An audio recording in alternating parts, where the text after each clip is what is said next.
धर्मो रक्षत रक्षत, जो धर्म की रक्षा करते हैं धर्म उनकी रक्षा। 1 वर्ष पश्चात हम पुनः उस संकल्प को फिर से उठा रहे हैं। 14-15 मार्च 2026 डॉक्टर अंबेडकर इंटरनेशनल सेंटर में आपका निमंत्रण है, केवल एक श्रोता के रूप में नहीं, अपितु एक सभ्यता के पुनर्निर्माण में भागीदार के रूप में। इस स्वयं बोध में हमारे साथ जुड़े हुए Tejasvi Surya, Vishnu Shankar Jain, Pradeep Bhandari, Vinod Tawde, Ankit Shah, Shamik Moitra, Anupam Mishra, Avneesh PN Sharma, Aditya Satsangi, Meenakshi Jain, Prakhar Shrivastava, Vikram Singh sir, RSN Singh sir, Rajeev Narayanan sir, lieutenant general Dushyant Singh sir, air chief marshal Bhadauria sir, Vineet Gaurji, he's a serving officer, and many subject specialists and experts. QR code आपके स्क्रीन के ऊपर है, जल्दी से रजिस्ट्रेशन करें और इस मंथन में भागीदार बने। इसमें आप नमस्कार, सत श्री अकाल, राम राम सा, खम्मागणी वणक्कम। आप सभी का ऑल्टरनेट मीडिया में फिर से स्वागत है। हमारे साथ जुड़े हुए संदीप सिंह जी। बहुत सारी डेवलपमेंट्स चल रही हैं और मेरे चेहरे की जो स्माइल है वो वैसी बता रही, ईरान में बिजी थे, इजराइल में बिजी थे, पाकिस्तान में बिजी थे, अफगानिस्तान में बिजी थे। पूरा का पूरा ये रीजन हॉट जोन बन गया। ऐसा लगता है जो गांधारी ने श्राप दिया था महाभारत के समय में, वो इस रीजन पे अभी भी हजारों साल आगे चलने वाला है। खैर, योगी आदित्यनाथ जी ने कल एक बहुत बड़ा कांड कर दिया है। मैं कहूंगी संदीप भाई, very warm welcome on the show. Let's get started जी। नमस्ते गायत्री जी, आपके दर्शकों को भी नमस्कार।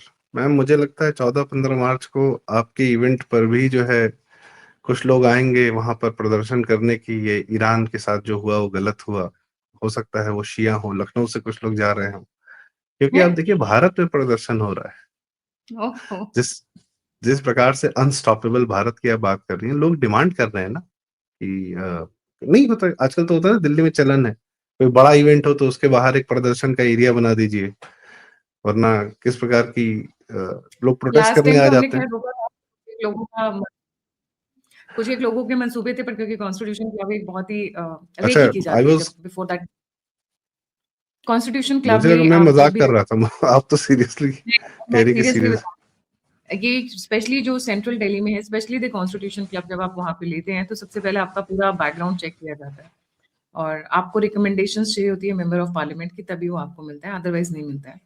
तो लास्ट टाइम ऐसा सीन हुआ था, but we were able to ward it off, क्योंकि हम 1-2 दिन पहले एडवांस में चले गए थे। तो इस बार भी 1-2 दिन एडवांस में ही जाएंगे, क्योंकि डॉक्टर अंबेडकर इंटरनेशनल सेंटर वो है जहाँ पे मोदी जी, योगी जी, द्रौपदी मुर्मू जी, इन सभी के प्रोग्राम फेस्टिवल्स होते रहे लगातार। तो खैर, आती हूँ मुद्दे के ऊपर। योगी जी को क्या हो गया? योगी जी ने एकदम से पूरा बोला है कि आओ मिट्टी में मिला देंगे, फिर से उसी फॉर्म में आ गए हैं। और ये जो वास्तविक जी के साथ में हुआ वो तो हुआ ही, पर एक और बड़ा डेवलपमेंट हुआ है कल जी। सबसे मेजर हुआ है मिर्जापुर में, जो जिम जिहाद करते हुए 5 जिम जिहादी पकड़े गए थे, जो हिंदू महिलाओं की वीडियोस और फोटोज बनाकर एक तो ब्लैकमेल करते थे, और उस तरीके से फिर ये ऑफ कोर्स योगी जी का एक बहुत अच्छा जो है तरीका है कि अगर एक घटना हुई है तो वह सिर्फ एक घटना नहीं है, वो रिपीट हो रही होगी, वो मॉडस ऑपरेंडी उन लोग का कहीं और भी चल रहा होगा, तो फिर उसकी तह में जाते हैं। जी ने कहा कि सारे जिम के लिए सबसे पहले तो एक कानून क्या गाइडलाइन उन्होंने जारी कर दी है, माननी पड़ेगी कि हर जिम में लेडी ट्रेनर होगी, लेडी ट्रेनर आवश्यक है। और भी 2-3 गाइडलाइंस हैं कि कौन फंड कर सकता है, मतलब इनका जो एक तंत्र है जिम वाले पूरे इस सेगमेंट पर, उसको बहुत माइन्यूटली देखा जा रहा है कि कौन फंड कर रहा है, कितनी ओनरशिप है, कहाँ से आ रहे हैं लोग, क्योंकि ये क्या है ना, ये सब बड़े हैवी इन्वेस्टमेंट वाले वेंचर्स। सारी जिम्स की लिस्ट तैयार की जा रही है across Uttar Pradesh. Registered gyms को देखा जा रहा है और अनरजिस्टर्ड दोनों ही देखा जा रहा है। तो ऐसा नहीं है कि बच के निकल लोगे। ये आपने बात अच्छी कही कि योगी जी को अगर एक पॉइंट मिल जाता है कि भाई ये हो रहा है, इसका मतलब बहुत जगह हो रहा है, तभी ये फूट कर बाहर निकला ये वाला। तो सब पे एक साथ एक सूट्स सीरीज है, उसमें कई बार वो लोग केस सॉल्व करते हैं, तो वो बोलता है वही है हार्वे स्पेक्टर कि if it has happened once it must have happened before. तो उसको पीछे करके फिर वो अपना निकालते हैं, ठीक है, मिल जाता है। तो ये चल रहा है, जरूरी है, क्योंकि आप देखिए लखनऊ में जिस तरीके से शियाओं का प्रदर्शन हो रहा है, लोगों ने ये तो सुना था कि भारत में पाकिस्तान है, फिर बांग्लादेश भी है, ईरान भी, क्योंकि एक मिनट मैं आपको एक वीडियो दिखाना चाहूंगी। I was shocked when I saw that one कि कह रही है मैं इसको ऑन कर देती हूँ दूसरी साइड से। अमेरिका का साथ भारत नहीं दिया तो फिर आगे चल के अमेरिका भी भारत का साथ नहीं देगा तो फिर क्या होगा हमारे देश का? तो हम क्या करें? हमें नहीं समझ है, हमें नहीं मतलब है। हम हिंदुस्तानी हैं, हम ईरानी हैं, हम हिंदुस्तान में रह रहे हैं। अमेरिका का साथ भारत नहीं दिया तो फिर आगे चल के अमेरिका भी भारत का साथ नहीं देगा तो फिर क्या होगा हमारे देश का? तो हम क्या करें? हमें नहीं समझ है, हमें नहीं मतलब है। हम हिंदुस्तानी हैं, हम ईरानी हैं, हम हिंदुस्तान में रह रहे हैं। अमेरिका का वो साथ तो भारत धीरे-धीरे बोल नहीं रही दिया है। तो फिर आगे चल के अमेरिका भी Bharat sorry, she is saying it again and again कि हम यहाँ रह रहे हैं, हम हिंदुस्तानी नहीं है, हम तो ईरानी है। तो ये भारत में कैसे आ गए ये लोग? अरे ईरानी नहीं है, ये ईरान में अकीदा रखते हैं। जैसे तुर्की के खलीफा में अकीदा रखते थे लोग, अभी क्या है, ये शिया जितने हैं। और बताऊं, ये ये लोग मक्का नहीं जाते। शिया ये मक्का नहीं जाते, जो अरब में है, सुन्नी वर्ल्ड का है वो। इन लोग का जो असली मक्का है, जो सबसे बड़ी पिलग्रिमेज साइट है जहां इनको जाना होता है, इमाम रेजा शाह श्राइन है ईरान में। ये वहां जाते हैं हर साल। हम लोग को मक्का मक्का पता रहता है, पर ये इन शियाओं का जो पूरा जितना है वो करबला है, और ये है जो कि आपका ईरान में आता है। ये वहां जाते हैं। ईरान का नेता ही इनका नेता है। इनका सर्वोच्च जो भी सुप्रीम लीडर है, आपके यहाँ से इन्हें कोई मतलब नहीं है। लखनऊ के शियाओं ने ही पाकिस्तान बनवाया था। मोहम्मद अली जिन्ना शिया था। ये राजा महमूदाबाद ने मोहम्मद अली जिन्ना को फंडिंग की थी। उसको पहली बार शेरवानी पहनाई थी, वरना वो तो टाई सूट पहन के घूमता था मोहम्मद अली जिन्ना। लखनऊ के जावेद अख्तर के मामा थे मजाज लखनवी, दारू पी के मर गए। शायर थे बड़े, वो पाकिस्तान के लिए स्पीचेस दिया करते थे अलीगढ़ मुस्लिम यूनिवर्सिटी में। और मिलनी तराना ऑलमोस्ट लिखा था कि पाकिस्तान का जो नेशनल सॉन्ग होता, मजाज लखनवी का लिखा हुआ था। और अलीगढ़ मुस्लिम यूनिवर्सिटी में घूम घूम के, मतलब वहां सबके बहुत शानदार स्टूडेंट माने जाते थे। ये लोग पाकिस्तान बनवा रहे थे। ये आधा गांव में तो राही मासूम रजा जी ने लिखा हुआ है कि लोग आपस में बात कर रहे थे कि ये पाकिस्तान जो है, कोई गरीब गुरबा मुसलमान पूछता है गांव देहात का मासूमियत में कि कहाँ है पाकिस्तान, तो कोई बताता है कि अरे कुछ नहीं, अलीगढ़ मुस्लिम यूनिवर्सिटी के कुछ लौंडों की शरारत है पाकिस्तान। शरारत करते वाह! करते कहाँ चले गए। ये ईरान जाना चाहते हैं और ईरान की लड़कियों को देखिए कि वो क्या कहती हैं।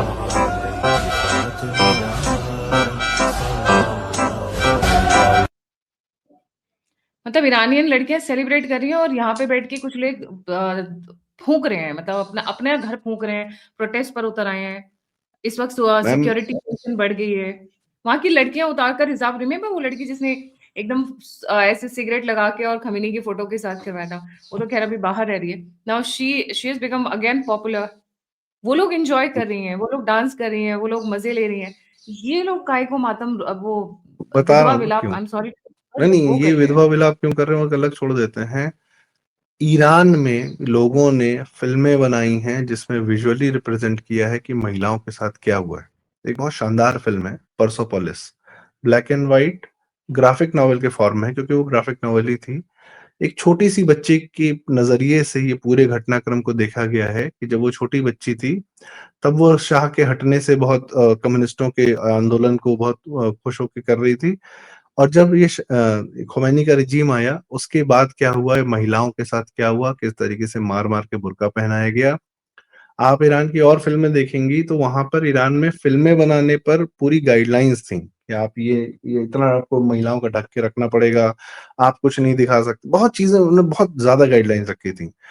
फिर भी ईरानियन फिल्म मेकर्स किसी तरीके से अपनी बात कह जाते थे सरकार के खिलाफ, जो भी वो कर रहे थे। छोटी छोटी फिल्म, मतलब आप एक फिल्म बड़ी चर्चित है कि एक भाई बहन है, एक का जूता खो जाता है तो दोनों जो है क्या कहते हैं, अपना जूता बदल बदल के स्कूल जाते हैं। बड़ी शानदार फिल्म है वो, दो बच्चों की, समथिंग इन हेवन करके है, ठीक है। तो और ईरान की एक फिल्म थी अ सेपरेशन, उसको भी ऑस्कर दिया था इन्होंने। उसमें क्या है कि एक महिला है, वो छोड़ के जाना चाहती है ईरान अपनी बच्ची को लेकर, और उसका पति है, उसके पिता जो है बीमार है, तो पति जो है अपने बाप को छोड़ना नहीं चाहता है, और ये इस प्रक्रिया में तलाक लेके वो निकल जाता है, या जो भी होता है। बड़ी शानदार फिल्म है वो भी। कहने का मतलब ये है कि फिल्मों में लगातार ये दिखाया गया कि महिलाओं के साथ कितना अत्याचार किया है ईरानियंस ने, कितना, इस खोमैनी रिजीम ने।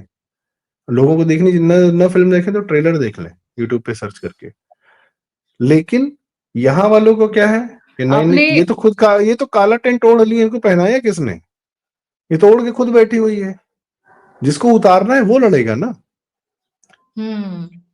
पर एक चीज, आपने फिल्मों का नाम लिया तो मैं जावेद अख्तर हाँ, पर आना चाहूंगी। जावेद अख्तर का भी अब दर्द छलक आया है फाइनली। बड़े दिन से बेचारे चुप बैठे हुए थे। पहलगाम में तो फेविकॉल लगा लिया था, और उससे पहले भी इनके मुंह में दही जमी हुई थी। पर जैसे ही ईरान में गड़बड़ हुई, तो ये भी शिया है क्या जावेद अख्तर? नहीं शिया नहीं, अरे ये बहुत बड़े वाले ना, ये अशराफ हैं, ये बहुत बड़े वाले हैं। इनसे मतलब क्या कहा जाए, ये सर्वोच्च मुसलमानों में भी हायरार्की बहुत ज्यादा होती है, तो ये अपने आप को ऊपर वालों में से मानते हैं। शिया से इनको फर्क नहीं है। इनको क्या है कि इस्लाम की उम्मत का कचूमर होते हुए देख रहे हैं। उम्मा का कचूमर हो निकल रहा है इस समय कि सऊदी और ईरान, कहाँ इन्होंने भारत को तोड़ने के सपने देखे थे, कहाँ इनका खुद का जो है पूरा इस्लामिक वर्ल्ड आपस में जूझ रहा है, लड़ रहा है, भिड़ रहा है, जो भी हो रहा है उसके साथ। समस्या यहाँ है कि नेतन्याहू और ट्रंप ने मिलकर वो कर दिया। अच्छा, एकमात्र पावरफुल रिजीम बची थी, क्योंकि सऊदी अरब और यूएई इस समय इस्लाम छोड़कर धीरे धीरे अपने दूसरे मोड में जा रहे हैं। वो प्रोग्रेसिव मोड में जा रहे हैं, वो बेहतर होने की दिशा में जा रहे हैं, और 1400 साल पहले का सारा त्याग रहे हैं। ईरान ही बचा था जिसने एकदम कट्टरपंथ को सर पे ओढ़ रखा था, एक कतर और एक ईरान। और ईरान ने कितने ज्यादा टेररिस्ट ऑर्गेनाइजेशन फंड किए हैं, हिजबुल्ला, हूथी, हमास, सब ईरान के प्रॉक्सीज थे, फंडेड थे। तो उस पर इन लोग का कोई भी नहीं कि उन्होंने कितने हजारों लाखों मारे, उससे कोई मतलब नहीं है।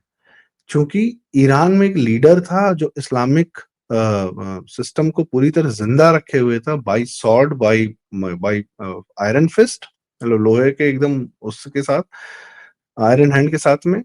तो वो ध्वस्त होता हुआ दिख रहा है, तो फिर इनको इस्लामिक वर्ल्ड में कोई लीडरशिप नहीं दिख रही। भाई इराक वगैरह थे तो सब ध्वस्त हो गए, वहां कोई लीडरशिप नहीं, आईसिस आईसिस पैदा हो रखा है। पाकिस्तान का तो क्या ही कहें, भारत ने जो हाल कर दिया है, बेचारा, बेचारा तो नहीं है, पूरी तरह ध्वस्त, दो तरफ से मार खा रहा है। और मैं इनकी जावेद अख्तर की बात एक सेकंड, क्योंकि लिबरल समाज के हैं ना, ये सेकुलर समाज के एथिस्ट रहे हैं, ये कभी अपने आप को मुर्तद नहीं कहते हैं, मुल्हिद नहीं कहते हैं। इन उर्दू के बहुत बड़े जानकार हैं। पर अगर ये कहते हैं कि मेरा गॉड में यकीन नहीं है, अरे भाई तेरा गॉड में कैसे यकीन होगा? गॉड तो क्रिश्चियन कंसेप्ट है। तो ये बोलना तेरा अल्लाह में यकीन नहीं है। कभी ये भी कह देना कि इनका हुजूर में यकीन नहीं है, तुरंत गर्दन उतर जाएगी। तो सिर्फ जो है इस अपने आप को नास्तिक बताने के लिए, एथीस्ट बताने के लिए अंग्रेजी और हिंदी शब्दों का इस्तेमाल करते हैं, उर्दू शब्दों का इस्तेमाल नहीं करते। ये भी नहीं बोलता कि मैं एक्स मुस्लिम हूँ। एक सलीम वास्तविक जी हैं, शानदार बात करते थे, मुस्लिम्स की और कुरान की सारी जानकारी थी उनको, वह उसको कन्वर्सेशन करते थे। मौलानाओं को तकलीफ हुई, उन्होंने गर्दन कटवा दी सलीम वास्तविक जी की। जिंदा है, खैर योगी जी ने उनका भी बदला ले लिया। वो जिसने गर्दन काटी थी वो निपटा के इनकाउंटर हो गया, भाग रहा था पुलिस से डर के, तो गोली चला रहा था पुलिस पे, तो क्या हाँ, करते? मैंने सुना बहुत सारा उसके पुलिस पास को अपनी रक्षा में गोली चलानी पड़ी। तो Yes. उसके ज्यादा, उसके अलग से मैं बताऊं, लखनऊ की बात बताऊं आपको। मैं यहाँ पर कुछ फिल्म जो ये सर्कल्स होते हैं ना, जो पहले 10-12 साल पहले की बुक क्लब्स हैं, फिल्म क्लब्स हैं, इत्यादि इत्यादि, जो यहाँ का एक कल्चर्ड वो है, मुशायरे नशिस्तें ये वो, तो पहले जाया करता था इन लोगों के, मतलब तब मुझे समझ में नहीं आता था लेफ्ट राइट क्या है। तो पहली बार मेरी खोपड़ी खुली इन लोग का जो विचारधारा समझ में आई, जब लालू की जीत पर इन लोगों ने जश्न मनाया 2015 में। तो मेरे दिमाग उड़ गया। मैंने कहा, आज मैं बिहारी दोस्तों के साथ रहा हूँ तो मुझे पता था कि लालू का काल कितना गंदा काल था, कितना घटिया काल था, फर्स्ट हैंड अकाउंट्स मुझे पता था। मैंने कहा यार इन लोग को समझ में नहीं आता, पता नहीं कि लालू क्या घटिया, और दुनिया को पता था लालू के जंगल राज में मोदी को हरा दिया लालू, इसलिए ये लोग लालू की जीत सेलिब्रेट कर रहे थे। मैंने कहा कोई भी बिहार में पहुंच जाता, भाई लालू तो न जीतता पहला। और अभी ये ईरान के प्रोटेस्ट में ऐसे ऐसे लोग हैं, यहाँ पर सेकुलरिज्म की पराकाष्ठा बताता हूँ, महिलाएं हैं कुछ, वो लोग हिंदुओं से शादी की हुई है उन्होंने, सेकुलरिज्म, ठीक है, मुसलमान महिलाएं हैं, हिंदुओं से शादी की हुई है, हिंदू पति का नाम लगा रखा है अपने नाम में, पर जब किताब लिख के किताब छप के आती है तो अपना ओरिजिनल नाम आ जाता है। ठीक है, शादी के 10-10 12-12 साल हो गए हैं, ऐसे दुनिया भर को ये पता है कि भाई नाम बदल लिया गया है, लेकिन किताब छप के आती है तो भाई किताब में तो पेन नेम आदमी लगा लेता है, नहीं, अपना ओरिजिनल नाम डाल दिया है। और नवरात्र का व्रत रखते हैं, दुनिया को यही बताया जाता था कि हम तो नवरात्रि का भी व्रत रखते हैं, मुसलमान महिलाएं, ठीक है। लेकिन खुमैनी पसंद है, लड़ा तो सही, मरा तो सही, मुझे तो खुमैनी पसंद है। शिया हैं, ये निकल के आ गया ज़हर बाहर अंदर से अगेन। छुपा हुआ ज़हर अंदर यस, से बाहर निकलना शुरू हो गया यस। है। आपने कहा यूएई में और सऊदी अरेबिया में इस्लाम से काफ़ी अब कट्टर इस्लाम से काफ़ी हट रहे हैं। But the same stands for even Turkey. Turkey के सीरियल्स देखिए, वन नाइट स्टैंड, कपड़े तो आई थिंक हमारे जो डेली सोप ओपेरास होते हैं उसमें भी वैसे कपड़े नहीं होते जो उनके कपड़े दिखाते हैं वो लोग सीरियल्स में। अगर आप टर्की के कभी एक आध शो देखें तो। और वहाँ की 1-2 हीरोइन्स हैं जो इंडिया के बहुत पॉपुलर है, इंडिया में बहुत देखी जाती हैं, वहाँ के सोप ओपेरास। और सिमिलरली फॉर पाकिस्तान, लोगों को लगता है पाकिस्तान में नॉन मुस्लिम्स नहीं है, वो बेचारे डर के मारे बैठे रहते हैं। अगर अभी एक थोड़ा हवा का झोंका लगे, तब देखिए आपको पता चलेगा कि 20% minimum 20% of Pakistan today is non Islamic. जो लोग पढ़ लिए हैं, जो लोग थोड़ा बाहर निकल गए हैं और इसमें बड़े-बड़े साइंटिस्ट हैं। कइयों को मैंने शो पे लाने की कोशिश की, बोलते हैं मैडम हमारा हमको फूँक देंगे यहीं पे, आप प्लीज़ हमें दूर ही रखो। डरते हैं वो लोग कि उनके घर पे लिंचिंग हो जाएगी क्योंकि उसकी तरह आते हैं ना, सुअर के झुंड की तरह आते हैं, दिक्कत ये है। तो वो बेचारे इसलिए बाहर नहीं निकलते हैं। तो ये हुँ, ऐसा नहीं, इस्लाम से एक दूर तो जा ही रहे हैं, पर हमारे वाले मतलब कन्वर्टेड हैं, अंदर से कुंठा है, क्यों कन्वर्ट हुए उसकी कुंठा है, या पिछले कुछ और भी इकट्ठा हुआ है। इतना मतलब किसी देश में नहीं हो रहा है ईरान को लेके जितना भारत में हो रहा है। भाई पाकिस्तान में बस क्या हुआ, एक वो काउंसुलेट पे अटैक किया, गोली-वोली चलाई, तो यूएस मरीन्स ने भी कहा इकट्ठे निपटा दिए। यहाँ अगर उत्तर प्रदेश में अखिलेश की सरकार होती तो यहाँ भी गोली चल रही होती, तो यहाँ भी दंगा हो रहा होता। और यहाँ पर ये लोग इस हद तक चले जाते कि केंद्र सरकार से, अगर उत्तर प्रदेश की सरकार का समर्थन से, जैसे कांग्रेस सरकार नहीं चलती थी सपाओं के समर्थन से, तो भारत सरकार पे ये लोग यहाँ पर धरने प्रदर्शन पे बैठ जाते। इसका पुराना इतिहास है कि ये लोग उत्तर प्रदेश की सरकार के माध्यम से भारत सरकार के पर दबाव बनाते हैं कि जाओ बंद कराओ ये ईरान वाला नौटंकी जो हो रहा है। इस हद तक उतर सकते थे लोग। एक आतंकवादी पकड़ा गया था यहाँ पे, पुलिस ने पकड़ा था 90s में। तो यहाँ का जो मदरसा है वो बड़ा फेमस मदरसा नदवे का, तो वहां का जो बड़ा मौलाना है वो धरने पे बैठ गया, मुलायम सिंह खुद पहुंचे। और जिस पुलिस ने जिस थाने ने उसको पकड़ा था, उस पूरे थाने को सस्पेंड कराया था इन लोगों ने। और फिर उसको छुड़वाया, फिर केंद्र से रेल मंत्री आया था कि भैया मान जाओ तुम लोग यार, ऐसे मत करो। ये उस हद तक उतर जाते हैं, अभी तो औकात में है, वरना इतना ज्यादा जहरीले यहाँ बैठे हुए हैं। कह तो रहा हूँ, यहीं के लोगों ने पाकिस्तान बनवाया है। इसी लखनऊ के लोगों ने मिलजुल के, लखनऊ अलीगढ़ के लोगों ने मिलजुल के पाकिस्तान बनवाया है। तो इनके अंदर अभी जिंदा है, हमारे मतलब ये आसपास रह रहे हैं ये लोग। 10-15 भारत में किलोमीटर की परिधि में, क्या घर के आसपास रह रहे हैं और उसी मानसिकता के साथ रह रहे हैं। लोगों को भी समझ में नहीं आ रहा कि असली शत्रु कौन है। शत्रु ये बहुत जगाया जा रहा है लेकिन शत्रु समझ में नहीं आ रहा है कौन है। तो हिंदुओं एक रहो।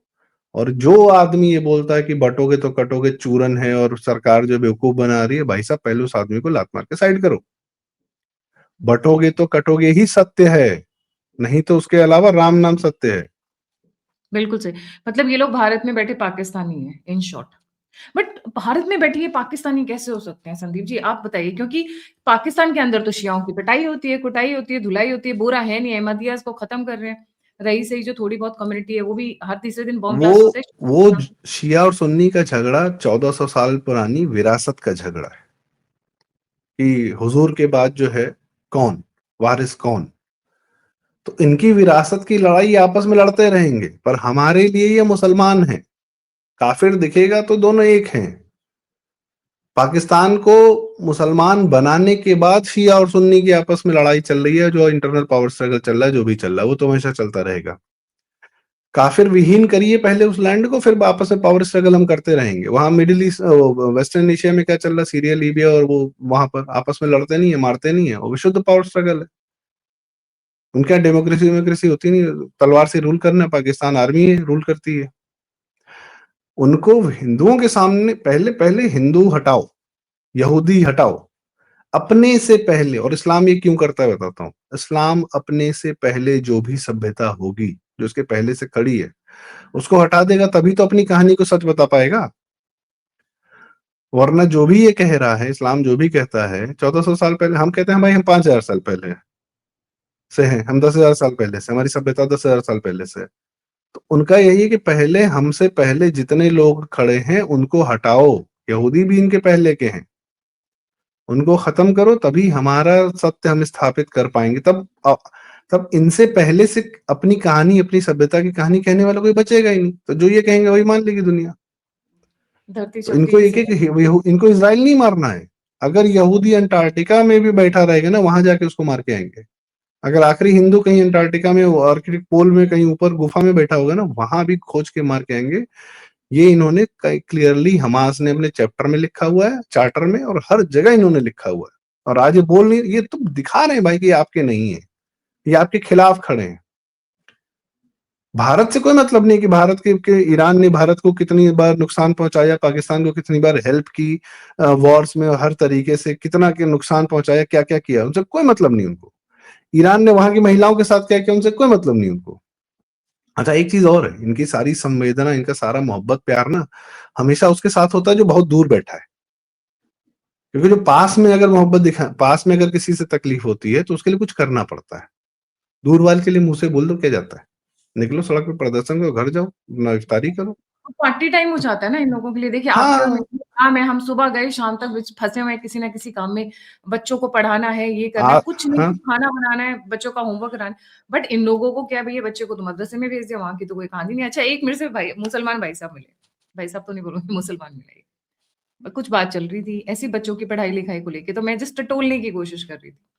तो कुछ पढ़ाई, मैंने कहा अगर अब बहुत स्ट्रेट फॉरवर्ड, मैंने कहा अगर आप पढ़े लिखे होते तो आप मुसलमान नहीं होते। तो मेरी आंख, मैंने कहा आप जाके चेक कर लो कि प्रॉफिट मोहम्मद की कितनी मौत के बाद में कुरान लिखी गई। एक वही, बस एक यही चेक कर लीजिए, आपको समझ में आ जाएगा। बोलते मैडम आप कैसी बातें कर रही है, हमारे यहाँ मैम बच्चा पैदा देखिए, एक होते बात कुरान बताएं, पढ़। मैं This is a आपको यहीं final रोकूंगा, one मैं minute, आपको यहीं one minute, रोकूंगा, कृपया one उस तरफ न जाएं।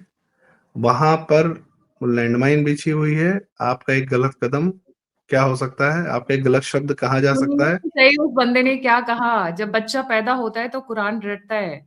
हम आप लोगों के यहाँ बच्चा पैदा होते हैं तो डॉक्टर इंजीनियर बनाने की बात होती है। हमारे यहाँ जब बच्चा पैदा होता है तो ये देखते हैं कि वो कारपेंटर बनेगा, मैकेनिक बनेगा, या पंक्चर सही है। पंक्चर बनाएगा, या टेलर बनाएगा। एंड आई वाज लाइक, बच्चा पैदा होने के बाद आपके यहाँ ये रस्म होती है? हाँ जी, हमारे यहाँ तो ये देखा जाता है कि ये तीनों में से क्या बनेगा। तो हमने, एक तो अरे एजुकेशन है मैम, तो obviously ये जो काला अक्षर भैंस बराबर वही जावेद चलेगा। अख्तर बहुत एजुकेटेड है, शबाना आजमी बहुत एजुकेटेड, और जिसकी भी मैं बात बता रहा हूँ, जिस महिला की, बहुत एजुकेटेड है, पत्रकार है ये लोग।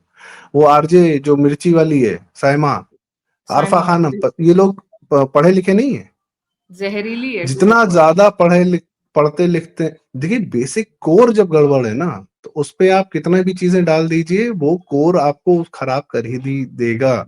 पढ़ाई लिखाई से इनका वाकई कोई मतलब नहीं है। इनका एकमात्र पाकिस्तान का नोबेल प्राइज विनर था फिजिक्स का, उसको इन्होंने इस्लाम से खारिज कर रखा था।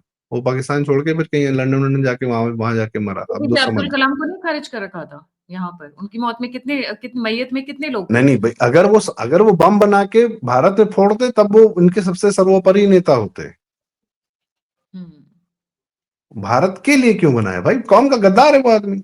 भारत को कैसे हथियार दिया तुमने।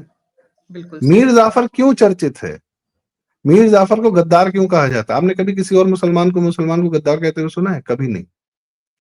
मीर जाफर गद्दार था, उसको चर्चित किया गया, क्यों? क्योंकि मीर जाफर की वजह से सिराजुद्दौला की सल्तनत गई, मीर जाफर की वजह से। और सिराजुद्दौला को अंग्रेजों ने बंगाल में हराया, उसके बाद अंग्रेजों का पूरा प्रादुर्भाव हो गया पूरे भारत पर। तो इस्लामिक सत्ता खत्म करने में मीर जाफर का योगदान था, इसलिए मीर जाफर गद्दार है। इनके कंसेप्ट यहाँ है, भारत से कोई मतलब नहीं है। वो रो के गा के हर तरफ से बता रहे हैं, हमारी आंखें फूटी हुई हैं।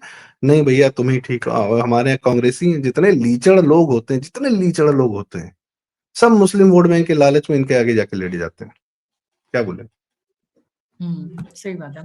Thank you so much Sandeep भाई फॉर ज्वाइनिंग। जाने से पहले सभी व्यूअर्स से रिक्वेस्ट है, please don't forget to like, subscribe and share the alt neat media. और कॉन्फ्रेंस के लिए QR code is right on the right hand side corner. Students, scholars and researchers के लिए इट्स लिटरली फ्री। आप website पे जाइए, वहां पे आपको जहाँ पासिस का सेक्शन है, वहाँ पे स्टूडेंट्स के लिए स्पेशल प्रिविलेजेस है जो हमने दिए हैं। आई अंडरस्टैंड कि जब हम लोग स्टूडेंट्स होते थे तो पॉकेट में बड़ी मुश्किल से पैसे होते थे, बहुत सारे रीजंस होते हैं ऑब्वियसली। तो स्टूडेंट्स के लिए एक स्पेशल खास ऑफर रखा गया है हमने। और अगर आपको कोई दिक्कत होती है, कोई परेशानी है, तो you can get in touch with me different through different forms. सभी लिंक्स डिस्क्रिप्शन बॉक्स में है। जो लोग नहीं आ पा रहे हैं और हमें इस मुहिम में, हमें इस हवन कार्य में मदद करना चाहते हैं तो वो दिव्य नंबर और यूपीआई पे मुझे कंट्रीब्यूट कर सकते हैं। इसी के साथ जय हिंद, जय श्री राम, हर हर महादेव। हर हर महादेव।